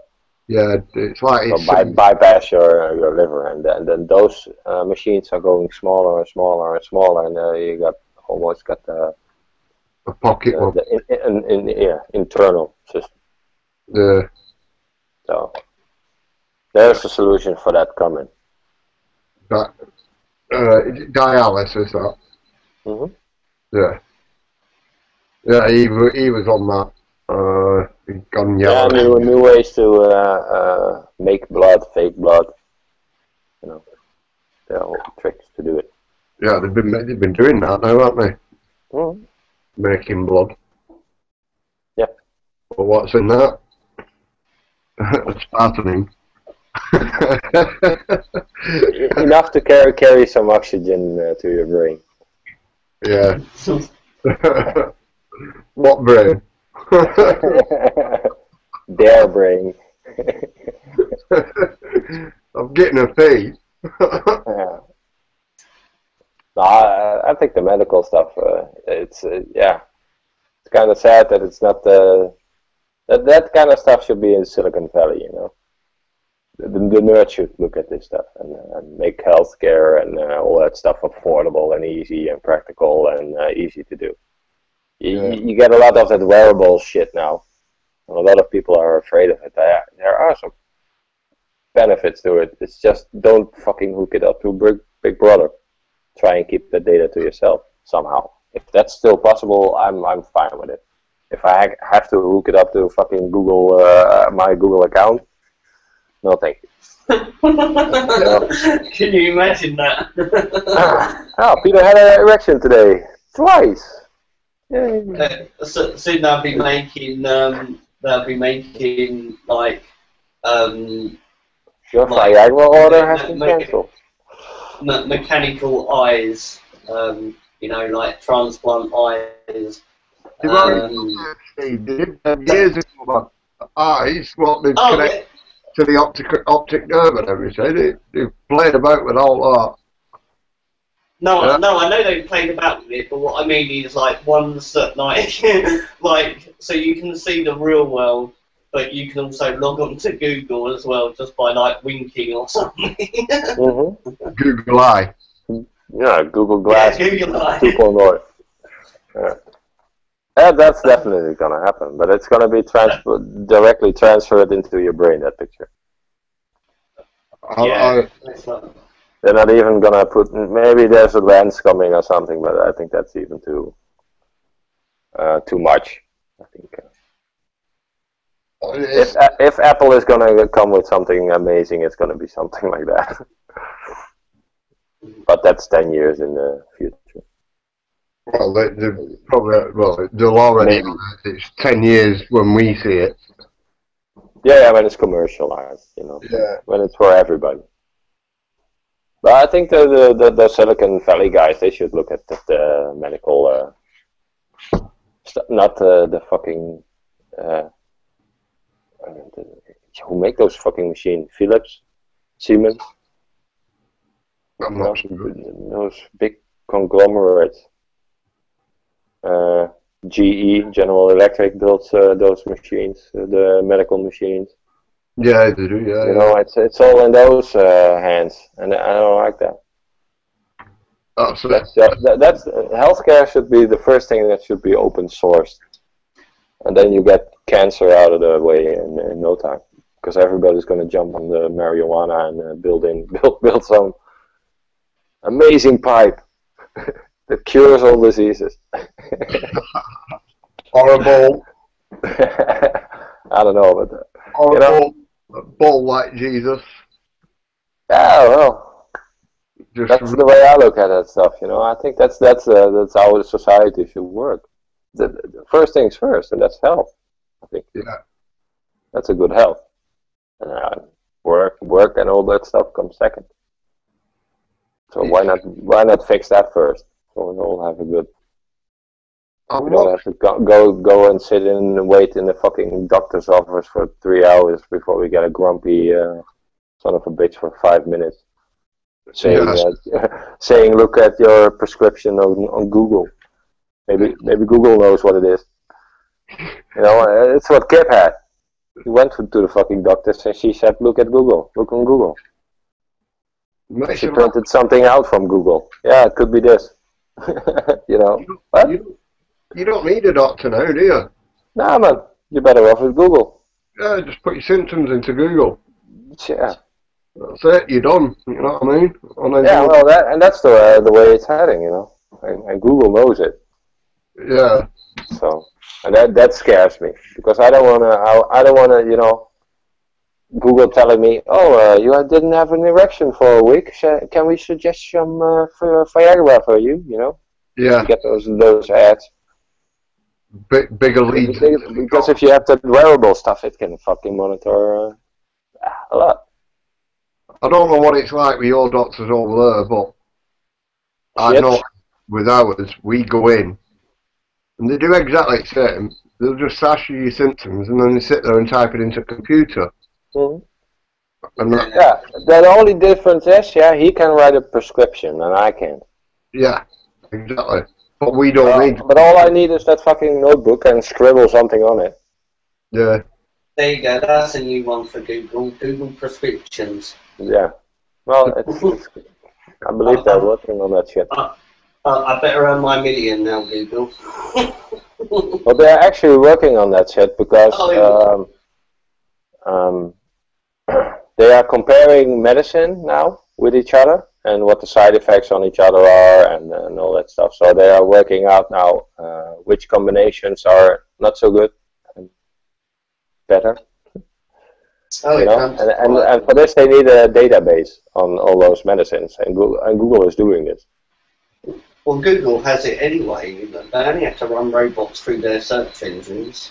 You know what I mean? Specifically target it and store it into a single, well, I say a single server, a single database, a separate database for them to do it. You know. Yeah, because a doctor doesn't even discriminate between a man and a woman, you know? Mm. So they get the same dosage. Yeah. Which is ridiculous. Because their hormones are completely different and they react differently and they're different beings. They work differently. So, and they're figuring that out, and all the test models and all the models are made on males. Because having a woman as a test is difficult because their hormones change so much every month. Basically, when they have their period or when they get pregnant, or you know, and it's they don't get a steady base on that. So that's why they only test on males, which is ridiculous. Because, well, if a woman take a medicine in the beginning of a month, they can react completely different than when she takes it at the end of the month when she's short for a period, for instance. You know, it could be very bad actually then. And that's the stuff they are figuring out. And Google is very good at combining those databases personally for you. And that's scary for me. Yeah, no, I don't want Google to be the company to do that. Well, I always said it many years ago that there will be one company that runs everything. And I always said it would be Tesco's or someone like that. But I mean, obviously, Google is huge and it has its hands in a lot of pies. I'm sure it has its hands in pies that we don't even know about and couldn't even think of.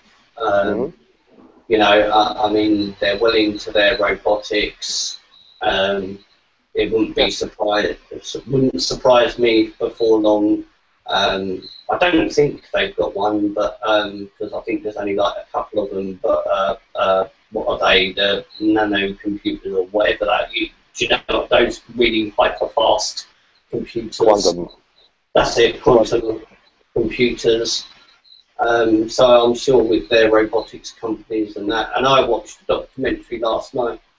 And it was quite an old one. And I didn't even know this, but they can make man-made diamonds. And they're like trying to use that for electronics, use diamonds for electronics because of the properties of diamonds. So if you ended up with something like a quantum computer that was run on diamonds, it would just be immense. I mean, nothing would be comparable to it. But I didn't even know that. I was really shocked when I watched that last night. I sort of had heard about it. That's what made me go searching. But yeah, I was just like, wow, okay. That could be, you know, replace silicon and stuff. Because I've worked with silicon before. And it's not the best of products to use. It's so temperamental. You know, like even when they make, you know, the Intel chips and that, they only get a result of something like 5% that are perfect and working. You know. So yeah, it's quite shocking. And I was just sitting here. We were sitting here talking about doctor stuff, and Peter looks like he's got one of those stethoscopes in his ears, about to read everybody's heartbeat. I look the same, Peter, don't worry. Yeah, well, it's the future, you know. It's the Google future, and that's something that shouldn't be like that. So. It shouldn't be allowed, should it? Really? Or the Apple future, and you know, Apple is also coming with the wearable stuff, so they're probably no. Well, from my understanding of, I mean, Apple. I mean, I've got a Mac computer and like laptop, and I love my Mac computer because it is awesome. I had an iPhone, absolutely hated it, and from sort of like, because I do like to keep up with tech and stuff, Apple was kind of started to lose the way a bit. It's done too much of the same for too long. Like even their computers now are very, very same processors, just newer models, maybe a different OS system. Well, Mac Pro is definitely something else. Yeah, well, I mean, I'd love to get a proper Mac Pro. I've got a MacBook Pro, and it's not, like I say, it's awesome compared to my Windows machine that I had before. I mean, I wouldn't knock it. I mean, seriously, when it loads up in 8 seconds, I just sit there and laugh. My Windows machine used to take 3 minutes to load up just before I type my name in, and I'm still waiting on 5 minutes before that thing in. Yeah, I don't have 3,000 euros laying around for a system like that. So. Yeah, well. But I used to work with a lot with Apple, only with Apple actually, professionally in my work. So. Yeah, I love Apple for the professional stuff and the iPod and all that stuff. It's great. But, yeah, you're right. It's turning into just another company. Yeah. And they are focusing very much on the consumer side and not too much on the creative professional side anymore. Yeah. They've neglected that very long. I think the new Mac Pro is actually a pretty good looking and very innovative and new machine. Yeah, I was looking at one the other day, and the small cylindrical thing, I mean, huh? Yeah, that one. Fucking amazing. To buy the high specs, because I went onto their website, is like nearly £7,000 in the UK. But you are talking 12 cores. Mind you, I'm surprised actually. The 12 cores can only run at 2.7 gigahertz and not the 3.5 which you can get on a 6 core. but very impressive machine. How much I would love that machine because, yeah, I mean, handling 4K imaging, I think they're probably. I mean, they've always been when it comes to like graphics design and movie making and that. They've always been on the front edge of that anyway. Yeah, and I think you have to wait still a bit for the software to catch up. With, I was going to say they're still behind on the software and that because the hardware side has jumped leaps and bounds over the past 2 years. And they're and I think it's also the same with the iPhone. I think they actually jumped the gun a bit with the stupid 6, with the 46-bit processor what they got now. So yeah, I think that's something they should have done a little later. Because the iPhone 6 was a complete failure, and they're moving to bigger screens now and all that stuff. So they're just turning into another Samsung on the phone side, and they have to, because they have to somehow have to. Apple is turning into a fucking I call it the stock exchange guys. You know, they have to appease them. They have to appease Wall Street. Yeah. They have to appease the people in Dubai who have heavily invested in Apple lately. So, yeah. And they know there is a fucking shitstorm coming.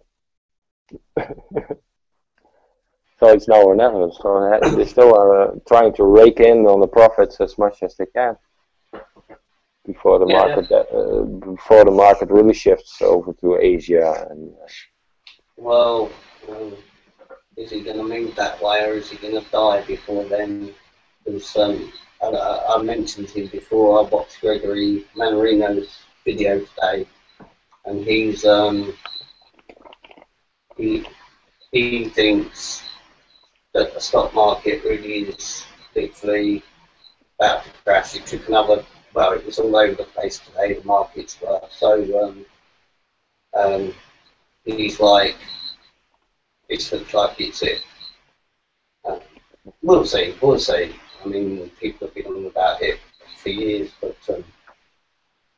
you know, the economy. Yeah, okay, but it's just turning into another pointless piece of hardware again, because they never exploited all that power that thing's supposed to have. You know, there are no.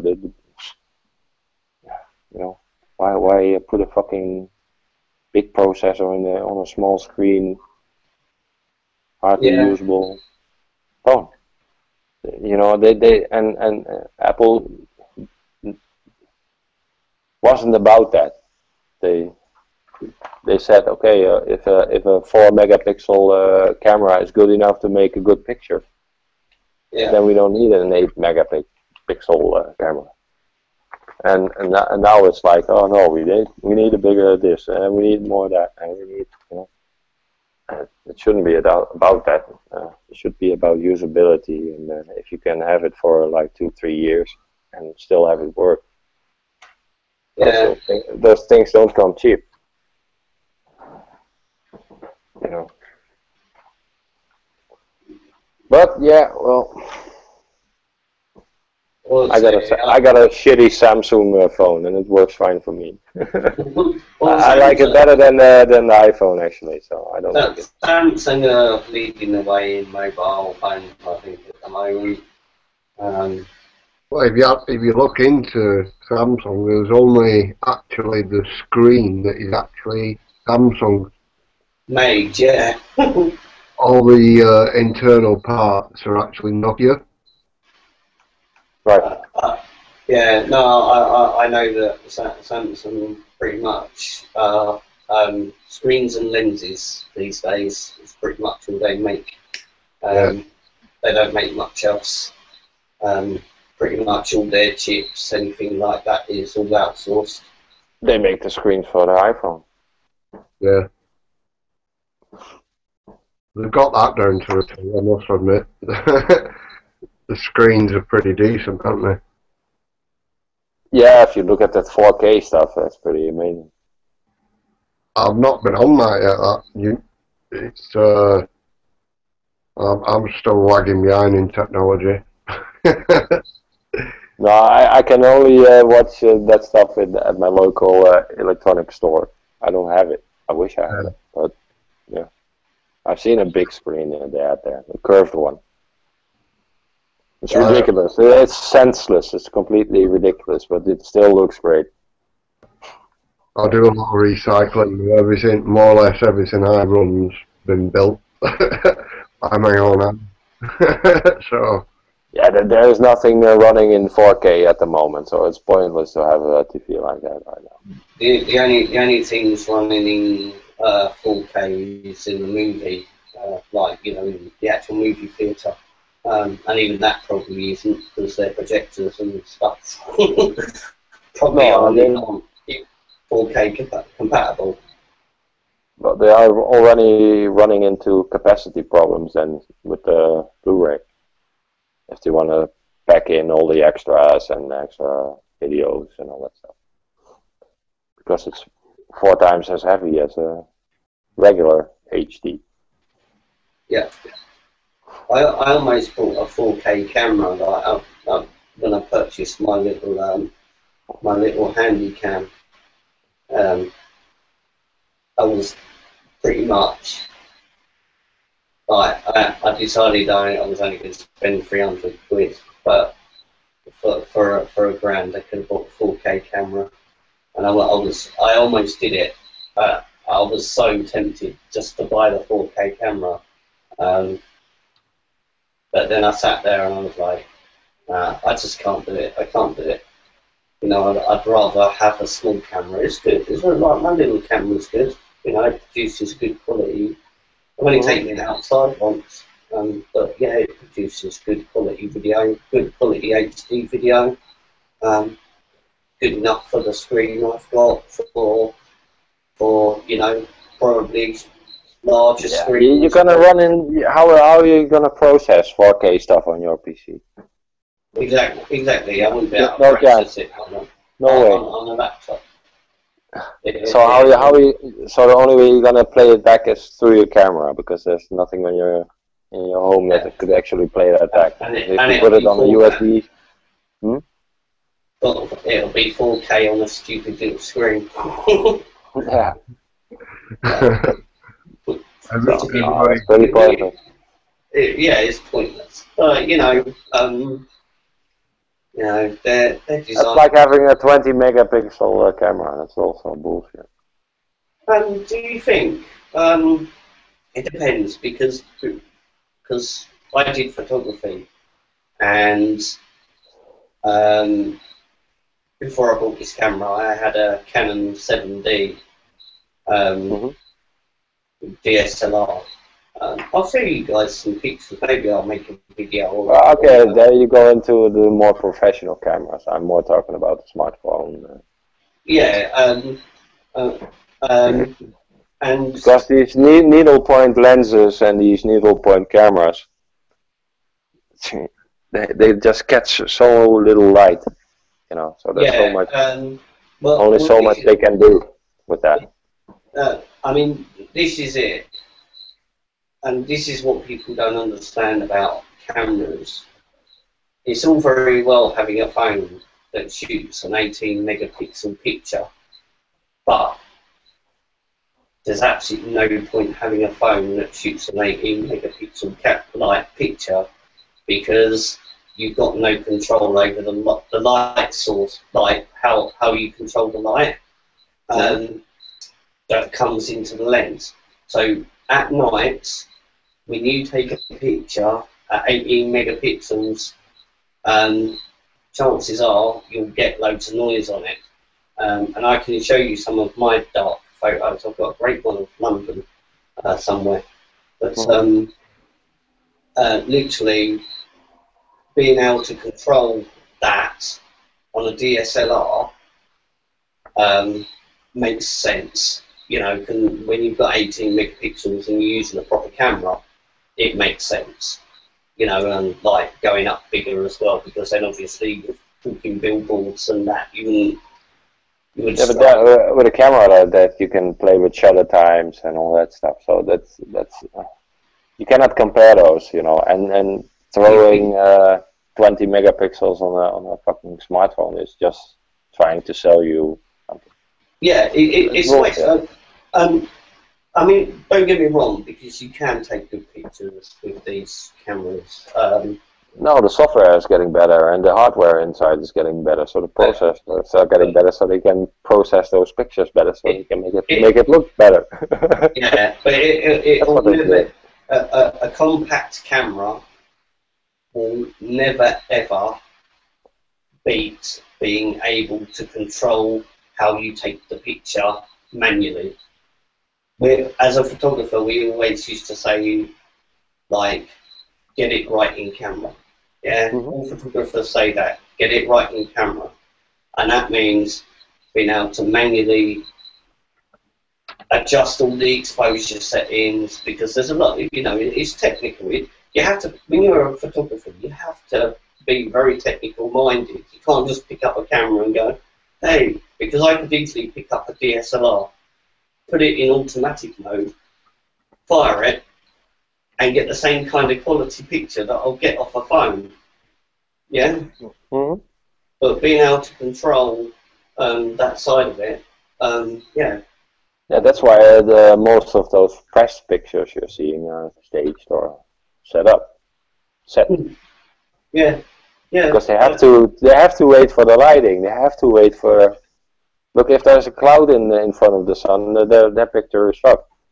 Yeah. So they have to wait for the sun to come out first, and then they can make that picture they want. You know. So and today with the Photoshop, you can fix it. I will say this, and if you know anything about cameras, shooting in bright sunlight is the worst. You're better off with the cloud there. Definitely, but if you're looking for a certain dramatic shot where you have the foreground nice and black and just the contrast, but yeah, like the Americans on that hill with the flag, you know, you just get the outline. But yeah, the press do stage their photos so much. That was a complete setup. Yeah, has been admitted by the photographer that it was a setup. Lovely propaganda shot. But that's also going on in Gaza and where they put bodies or leave them there.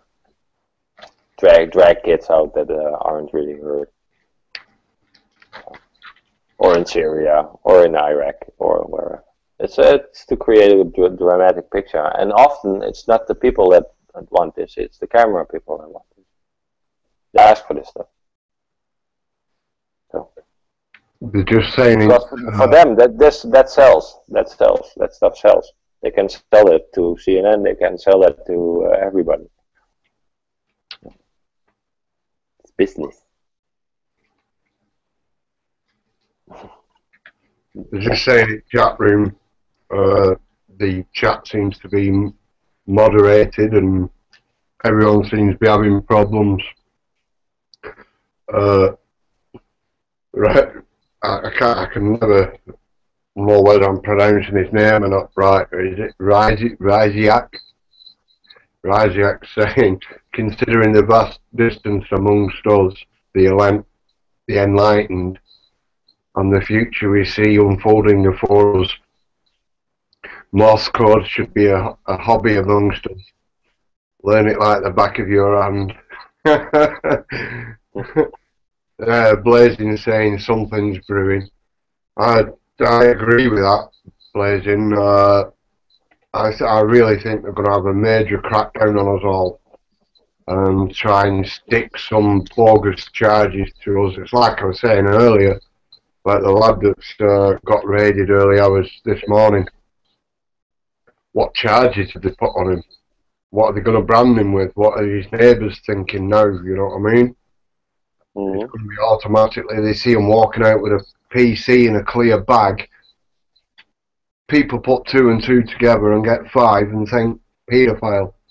You know what I mean? It's child pornography, things like that. You know what I mean? Yeah, okay. Let's not jump to conclusion. Well, obviously, yeah. I know. I'm not. I certainly hope not. That's gonna happen to him because that would be fucking horrible. Yeah, I'm not saying that's happened, and I'm No, not no. gonna happen, and I'm hoping that it's not gonna happen. But you don't know, do you? Yeah, look, it's one big shut up slave. So Yeah, be aware. They are out there looking at us, checking us out, and they don't like the word of dissent. So they don't want. Not in a time of war, and they are at war. exactly. It's I like, think you know a little bit more about war strategy than I do. yeah. Well, your war is mainly based on propaganda, isn't it? You know, so. Well, I'd say the Yeah, main. and then you don't want people saying, "Hey, wait a minute, but this is not true." Hey, hello, you remember they were lying then and then. They don't Yeah. want that right now. They don't need this. And to them, they are coming to grips with channels like YouTube and all that stuff. So they are on that. They are working against it. Yeah. And scaring people. You know. Exactly. Yeah, they want you to crack the whip. Yeah, I think it's also in the English law that the freedom of speech is almost number one. Should it be? Well, supposedly, but seeing how much it's cracked down with the police. Yeah. It's like I was saying to. It's like I was saying to. Yeah, okay, but there have been tying that here too with the Wilders guy, the politician. He's also been saying some politically incorrect stuff, so to say. So they tried to sue him for it, and they lost because of freedom of speech. That still stands here in court of law because it's still the people don't buy into it, you know. Yeah. So they still are not at the point where they can say, okay, we can push this now because we are not at that point, and that's largely because of this, the YouTubes and the truther community, and but they brought it on themselves, you know. They thought, oh wow, we have a wonderful propaganda channel here where we can monitor and check out the peoples, but this is also actually turning a little bit against them at a certain point. I don't know if you can see, guys. I just put up one of my photos from London. I've screen shared it. Can you see it? Yeah, looks lovely, brilliant. I just have to click on so everybody can see it. That's what you can create with a DSLR. It didn't take try that with a mobile phone with 20 megapixels.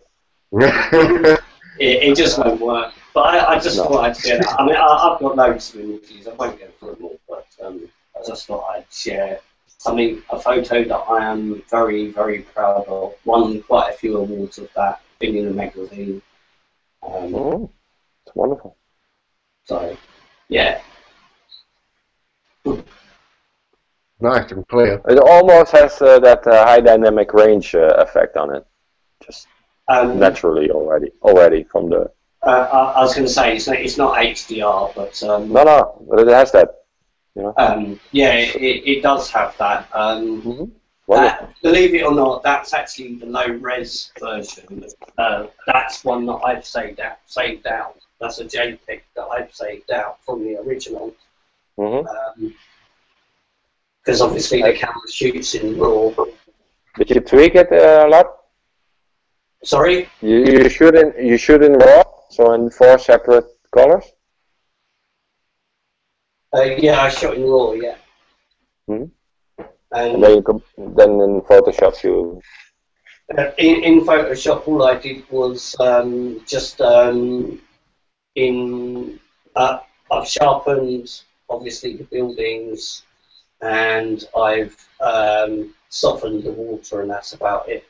All the colours that you see there not even enhanced on that. Mm-hmm. Oh, brilliant shot, love it. You two are just talking straight over my head here. I've also got pictures of girls as well, but I won't bother showing you them. Is that more for you, Dean? Right? I said the pictures of girls more for you. No, mate. No. It's like I was saying to Peter, it's only the last couple of years I started getting into technology, you know. Yeah. I've been more of a hands-on. Yeah, okay, but yeah, look, a lot of people have problems with Photoshop or something, like you're faking, but that's not it. You just try to represent the reality because the camera is just one lens, one eye, and you wanna blur off and foreground and depth. The camera doesn't pick up depth; it's really big. You know, that's why you use Photoshop for this, and I don't. There's nothing wrong with that. You know, it's perfect. Makes perfect sense to me. It's like the old painters use the same techniques to perfect their pictures. So there's no shame in using Photoshop. It's just when you put in buildings or lighting that isn't there. Or You see, like I'm very wary about Photoshop. Like, I think it's great for enhancing pictures, but I don't agree with like making models thinner, giving them bigger boobs, putting stuff in. I mean, if you shoot in HDR where you five or six photos that you're stitching together, then obviously Photoshop's an advantage. But in general, yeah, I don't think you should take out any mistakes. Yeah, no, you shouldn't be photoshopping out any mistakes or whatever. That's not the meaning of Photoshop. Then you just might as well paint a picture because that's the same. I understand, but when you getting it right in camera first time, you should spot these things when you're looking down the camera. So that you don't have to remove. Yeah, but it's not that this was invented with Photoshop. Exactly. My father is a graphics designer, but from back in the day before we had computers, and they did the same, but then with film and other tricks. Yeah, it's a way of doing it, and computers is just an easy way. Everybody can do it now, basically, but you have to know how to do it right. Because somebody with an experienced eye, like you or me or whoever, or any photographer, will see what you've done, or will notice if you haven't done it. They'll say, "Why haven't you blurred this, or put this more in the background, or gave this a little more contrast, or It's obvious you would do that. It's always there's always. I don't know what happened there, but there's always a post-processing, and that's normal, I think, and that's something that shouldn't be weird. It's when you fake shit, then I have a problem. And when you present that as real, then it's something else. I got booted from your own hangout. What's crack? Again, man. Yeah, well, let me back in. I thought I panicked, thinking it might have stopped the broadcast, but it obviously didn't. No, still here. There you go. Got a bit of Tron on, guys. It's strange. It's just been playing up for every bugger, hasn't it? It's everyone you talk to seems to be having PC problems. Yeah, no, it is. Oh, that's very cool. odd the way it's playing up. What the Tron picture? Mm-hmm. Cool. Everyone loved the way I edited that. I was a bit iffy about it, but now I've seen it, I actually quite like it. Yeah. Oh, good picture. Cool. That when we went up to London, there was about 20 photographers, and all of us sort of just bundled into London on a group event. I will get a camera again. I mean, I sold it because I wanted to get back into filming and stuff, and being more creative. Because I feel I can be more creative with graphics and stuff. But yeah, I do love having a like a proper camera. It's got to be a proper camera though. I've been doing it since I was like 6 years old. So photography. yeah, on and off. Obviously, during my teens, I left it, got into stuff I shouldn't, but yeah, you know. Cool. You sort of stuck with it, really, haven't you? Sorry? You sort of stuck with it. Yeah, no, like yeah, you know, it's believe it or not, it's actually a real pleasure when you do it. It's frustrating sometimes, especially if you're doing macro, like, you know, really close up stuff. It becomes really frustrating. But when you get your shot in, when you actually get your shot, it's just, yeah, it's do you know what I mean? It's pretty awesome. Yeah. Well, Peter's done a bit as well, haven't you, Peter? I think he's say, Pete, you've done a bit. Sorry. You've done a bit of photography, haven't you? No, more video. More video. Mm-hmm. Alright. But I know a couple of photographers. I used to be in graphics design, so I've been in plenty of photo studio. Yeah.